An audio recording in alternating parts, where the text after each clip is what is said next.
As a content creator and business owner, one thing that I was constantly struggling with is getting new ideas for the videos, both short form and long form. And we all hear all the time, post more content, post consistently. But what can you talk about all the time? You're probably gonna run out of ideas at some point, right? Well, that's what I thought, until I figured out the 3 ways how you can come up with ideas all the time. And I don't want to be too cocky or confident, but if none of those methods gonna help you for the next time, I honestly don't know what will. Well, let's get to the video.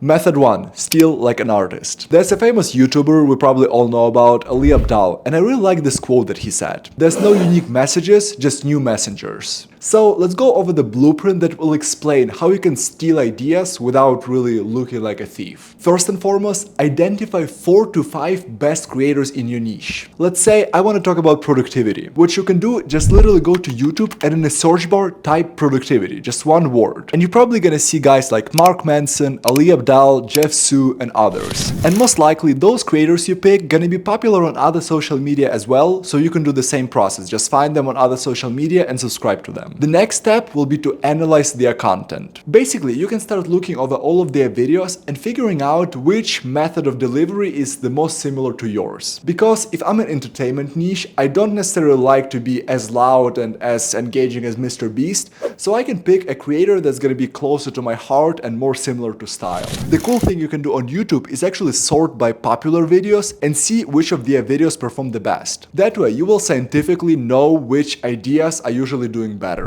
But there's also another strategy. The stuff that already mentioned Mr. Beast films now is not necessarily the stuff that made him popular, right? So what you can do, you can actually scroll down to the earlier days to maybe the same moment as you're in right now, like, subscribers amount, and see what he was posting back then that made him take off. That way, it can give you a better idea what content sticks with that level of audience. And the last thing about analyzing others' content, just literally grab a notepad or open Google Doc and see what those people are doing differently from what you are doing. Basically, think about the idea and how they're delivering on this idea. What is the structure of the video? One of the clients that I was working with, that's literally what we were doing. We had a team and every one of us was watching some YouTube video and writing down what was happening. Intro, goal, challenge 1, how the person solves this challenge, challenge 2, what happens next, and that way we have a structure that we can literally replicate with our own plot. And lastly, after you got the idea and the structure of the video, you can literally just put your own spin on it and make it yours. You are stealing like an artist. But the funniest thing about it, even if you try to directly replicate someone,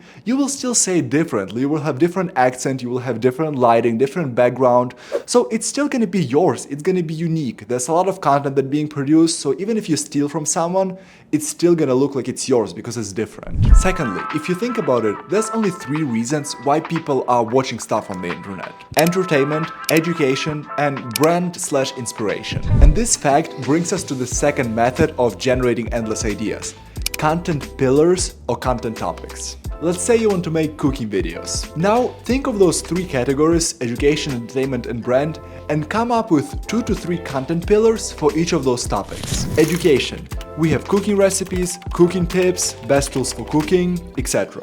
Entertainment. We have reactions to viral cooking videos, trying TikTok cooking trends, etc. Lastly, brand/inspiration. We have cinematic cooking with trendy music over the top. And finally, based on each of those content pillars, you can generate endless video ideas on top of it. Let's just take one: education, cooking recipes. We have cooking recipes summer edition, we have Asian edition, we have using grandma's book, etc.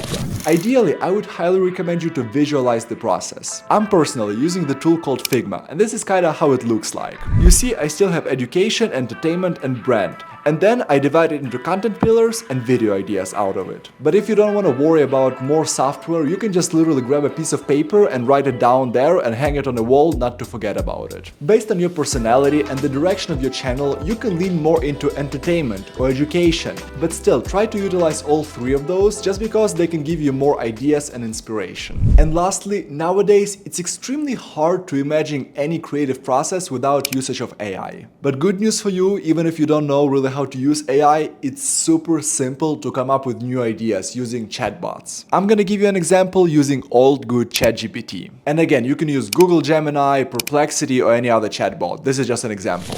Let's go back to our cooking. Tell ChatGPT that you are a chef and you want to make YouTube videos and need some ideas. As you see, it's already great and can give you a lot of inspiration, but now let's take it a step further and tell it, give me 3 ideas based on each category: education, entertainment, and brand. Now we are getting more directional, and the more questions you ask, the better and the more detailed the answers will be. Actually, the good practice that I wasn't doing previously is having longer conversations with ChatGPT.